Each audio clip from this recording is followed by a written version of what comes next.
Ekziston një pyetje e thjeshtë në dukje, por e thellë në thelb. Ku je thot në udhëtimin tënd me Perëndi?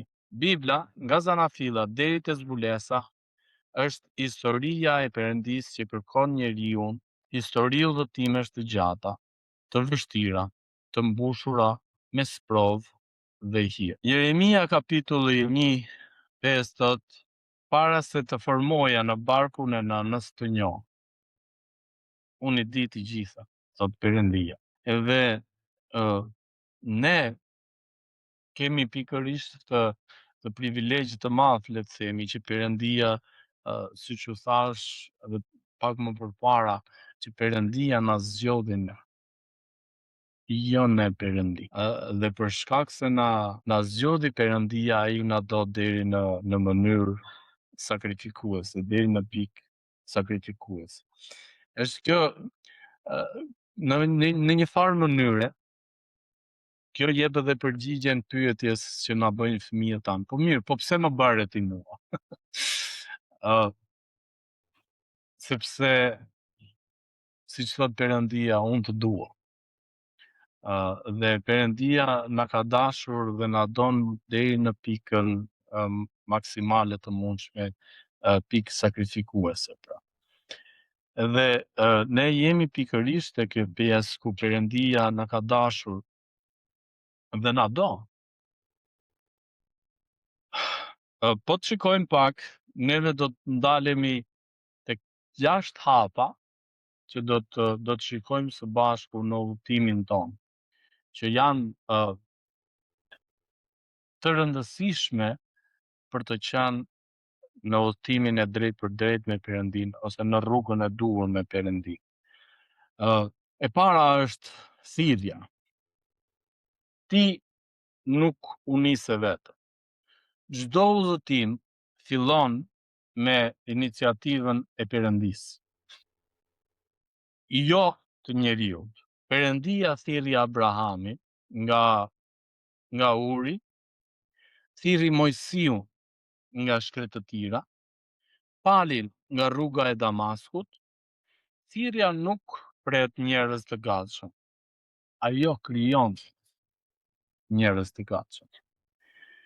Jeremia 29 vargu 11 thot: sepse unë i di mendimet që kam ndaj jush, thot Zoti, mendime paqeje dhe jo fatkeqësie, për t'ju dhënë një të ardhme dhe një shpresë. Ky është Perëndia ynë pra, që na do deri në pikën më të madhe të mundshme, në, le të themi ne, ose siç Bibla e shpreh, dashuri sakrifikues. Pika e dytë, ose hapi i dytë do të ishte sprova, ku rruga bëhet e ashpër. Tek Psalmi 23 vargu 4 thot: Perëndia nuk ju heq nga stuhia, ai ecën me ju brenda saj, edhe nëse ecja është në përluginën e hijës. Psalmi 23 na thot pikërisht, edhe sikur të ecja në luginën e hijen e luginës së vdekjes, përsëri Perëndia është në. Provat që i mësojmë dhe tek Jakobi kapitulli 1 thot: konsiderojeni gëzim të plot kur bini në sprovë, jo nëse, por kur. Dhe çështja është, sprova është realitet i pritur, është diçka që do të ndodhë, është diçka që ne nuk e anashkalojmë do. Zinxhir, sprova është të çon në durim, ose kështu duhet të jetë, domethënë që të zhvillon këtë lloj,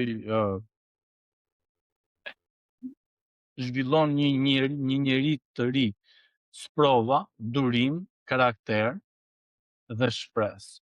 Ky zinxhir nuk është abstrakt, është një autobiografi besimtarësh. Dhe Perëndia na ka bërë neve që të kemi mundësinë që të vinë edhe të jemi ndryshe, të quhemi bijë të Perëndisë. Shpesh herë neve si njerëz po të shikojmë, admirojmë ose kemi zili gjërat le të themi mbretëror. Neve do ta kishim një ëndër, ose disa edhe nuk guxojnë as që ta mendojnë sepse e dinë që është e paarritshme të hysh në një obor mbretëror, a? Të hysh në oborrin mbretëror. Jo më të vish dhe të ulesh në tavolinën mbretërore. Dhe ajo çfarë shikojmë ndryshe është se ne si bij të Perëndis, jo vetëm që kemi privilegjin që të hyjmë në oborrin mbretëror, por kemi privilegjin gjithashtu që të ulemi në tavolinën mbretërore. Në momentet tona më të mira, edhe në momentet tona më të këqija, më të dobta, le të themi që njeriu bie në dëshpëri,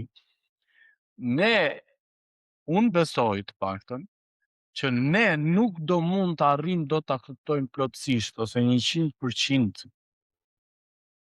mesazhin biblik. Dhe ajo çfarë është më e rëndësishmja këtë pjesën që të hysh në oborrin mbretëror, që të hysh që të ulesh në tavolinën mbretërore. Sepse ne shqetësohemi shumë pikërisht për gjërat toksore.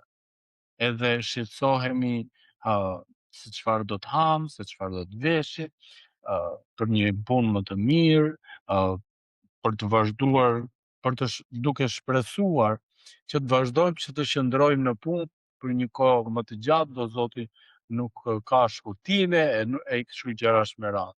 Do Zoti që nuk më vonojnë rrogën, e kështu shqetësimesh që neve kemi për ditë. Nga më i madhi, nga më i vogli tek më i madhi, edhe është një zinxhir, do të thoja, që asnjëri nuk ndalet, por shqetësohet. Ajo çfarë ne duhet kujtojmë është që Bibla në fakt na thotë që neve jemi bij të Perëndis. Edhe ndërkohë që jemi bij të Perëndis, Perëndia ynë zotëron gjithçka. I ka gjithçka. Edhe në qoftë se Perëndia i ka të gjitha, pse duhet të shqetësohemi ne për gjërat që nuk kemi, edhe themi për të arritur këtë. Por Perëndia na mëson dhe na udhëzon tek fjala e tij që të lutem. Edhe kur ti lutesh, Perëndia thotë, unë do të siguroj. Unë e di se çfarë është e nevojshme për ty. Dhe unë do ta jap. Pra kur Perëndia është Perëndi Ati ynë qiellor, pra, i ka të gjitha, i ka në zotërinë të gjitha, janë të gjitha të tija. Sepse asnjëri prej nesh nuk mund të guxojë dhe të thotë janë të mia. Por sot e kemi, nëse nuk e kemi. Edhe kur gjërat që neve na nevojiten, neve harrojmë që të lutemi, që t'i kërkojmë Perëndis, por shqetësohemi që t'i arrijmë këto gjëra nëpërmjet mënyrës tonë, nëpërmjet aftësive tona.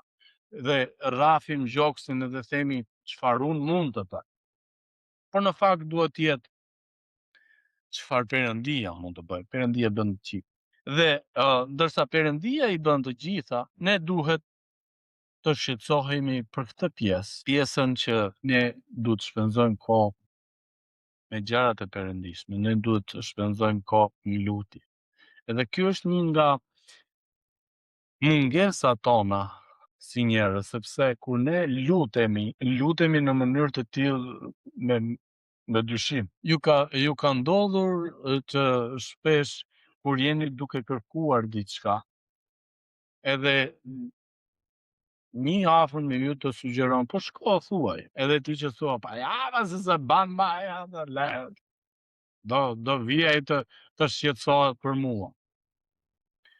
Por çështja është që ne nuk e provojmë. Provoje, kërkoje, le mos ta japi, por ama ti e di që e provove dhe nuk e arrit kjo gjë. Po themi nga ana fizike. Kur lutem, le të lutemi Perëndis me mirënjohje, me falënderi, edhe Mua më pëlqen dikush e dëgjova ndërsa drejtonte në YouTube një mësim dhe ishte si të lutesh dhe mënyra se si ai mbyllte lutjet ishte shumë interesante sepse thoshte, nuk thoshte o Zot faleminderit për gjërat që më ke bërë, por ndërkohë lute edhe për gjërat që ai po kërkonte, thoshte falenderonte Zotin, faleminderit që më i dhe, ëh. O Zot, siç lutemi në shpesh, o Zot lutemi më siguron një punë edhe në fund të mbyllte lutjen. Faleminderit Zot që ti më sigurove një. Sepse nëse ti lejon shpirtin tënd, qenien tënde që të lutesh në një mënyrë të tillë dhe ta falenderosh Zotin në një mënyrë të tillë, që tashmë ka ndodhur, atëherë Zoti po të dëgjon edhe po shikon që ti ke çfarë? Ke sinqeritet, je me zemër tek kërkesat e tua. Perëndia në fakt i di kërkesat tona, Perëndia në fakt i di lutjet tona, por dëshiron që ne të qëndrojmë me këmbë në tokë dhe t'ja parashtrojmë Perëndisë. Besnikëria, kur nuk sheh dot rrugën. Besnikëria biblike nuk është mungesë dyshimi, është vendosmëria për të qëndruar pranë Perëndisë edhe kur dyshon, edhe kur sheh, edhe kur llogarit nuk të dalin. Tek mosbesimi i ndershëm. Ndonse hiri i lisit nuk do të lulëzoj, unë do të gëzohem në Zotin. Ai pyeti me zë të lartë, ankoi hapur dhe megjithatë këndoi besnikërisht. Pra pyetja jon ose kërkesat tona do të ishin edhe në qoftë se këto nuk do të ndodhin, unë do ta lavdëroj Zotin, unë do ta falenderoj Zotin. Jo si fëmijët që në momentin që ti i jep diçka, ti je prindi më i mirë, në momentin që i refuzon diçka ose nuk ja siguron diçka, ti bëhesh më i keq. Hebrenë 11, në fakt disa e quajnë këtë kapitull galeria e besimit me besimtar.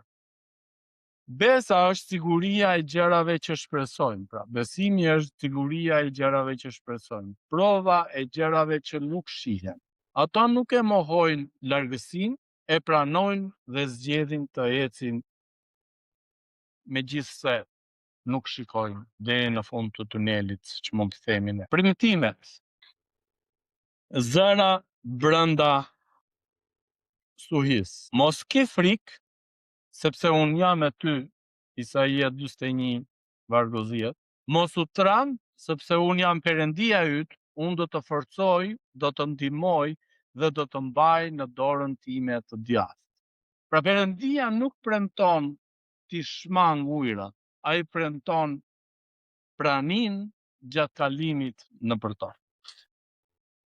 Filipianët 4, 6 deri në 8 thot, mos u shqetësoni, lutuni, falenderoni dhe paqja e Perëndisë do të ruaj zemrat tuaja. Pra është një hap shumë i rëndësishëm për gjithë secilin prej nesh. Edhe ne duhet kujtojmë, mos ki frikë, sepse unë jam me ty. Mos u tram, sepse unë jam Perëndia yt, thot Isaia. Ringjallja. Edhe është ky një proces tjetër që duhet të ndodhi me ne, në momentin që ne jemi duke ecur në udhëtimin ton me Perëndin, e ndërsa neve dëshmojmë dhe rrëfejmë Zotin si shpëtimtarin ton dhe e pranojmë atë në pagësinë, do të ndodhë. Kockat e thata mund të marrin frym. Tek Ezekieli 37 flitet për luginën e kockave të thata, edhe Perëndia dërgon Ezekielin atje që të shkojë dhe të shikojë, shikon, edhe këto që nuk kanë jetë, marrin jetë prej fjalës time. Thirrja është profeto, Perëndia urdhëron frymën ty. Pra, fol, shpall Perëndin. Ringjallja. Ja unë hap varret tuaja. Atë çfarë ne e shikojmë dhe e konsiderojmë të vdekur, Perëndia e ngjan. atë shpresë, atë lutje që ne mendojmë që është e paarritshme, Perëndia e bën të arritshme. Lavdia, destinacioni i jep kuptim rrugës. Ne e dim ku po shkojmë. Ne e dim ku është drejtimi.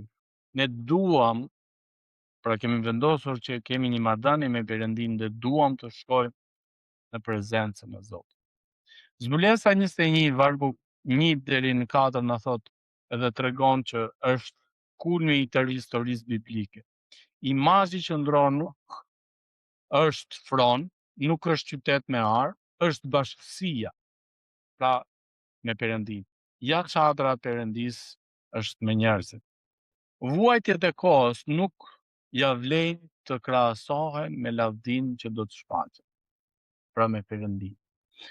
Zbulesa 21:4 thot çdo lot do të fshihet. Zbulesa 21 vargu 4 përsëri thot vdekja nuk do të jetë dhe Isaia 60:1 thot drita ka ardhur. Qoftë. Pyetje, ku je sot? Perëndia takon njerëzit aty ku është, aty ku janë, aty ku je ti, Perëndia vjen të takon. Jo aty ku duhet të ishte. Pra Perëndia zgjedh aty ku je ti, në atë çorbën tënde, në atë jetën që nuk ka drejtim, Perëndia të vjen edhe të merë dhe të rreth. Të freskon me pyetje që të ndryshojnë jetën. Sprova është që neve pyesim pse ndodhin këto. Besnikëria është duke ecur me vendosmëri edhe në momente të vështira. Premtimet. Vështirësia është që të presësh në heshtje kur premtimet e Perëndis të ndodhin. Ringjallja, duke parë restaurimin, pra duke parë ndryshimin në jetën tënde. Lavdia, duke kuptuar gjithçka. Filipianët kapitulli 2, çdo gjuhë do të shpall që Jezusi është Zot dhe çdo gjunjë do të përulet përpara thronit të Perëndisë. Jezusi te kapitulli 11 i Mateut vargu 28 thot: "Ejani tek unë ju të gjithë që jeni të munduar dhe të rënduar, dhe unë do t'ju jap pushim, dhe unë do t'ju jap prej." Pyetja për neve sot është, ndërsa e mbyllim, ku jemi ne në udhtimin tonë me Perëndin? Çfarë duhet të ndryshojmë ne që të jemi në përtëritje të shpirtit tonë, në përmirësim të jetës tonë të perëndishme? Vetëm nëpërmjet fjalës së Perëndis ne mund të zbulojmë këto gjë. Paqja dhe hiri i Perëndis qoftë me gjithë secilin prej jush. Zoti ju bekoft dhe Zoti ju dhënë paqe. Zoti ju dhënë zgjuarësi që gjithmonë të zgjedhim të japim Zotit lavdi. Zoti ju bekoft.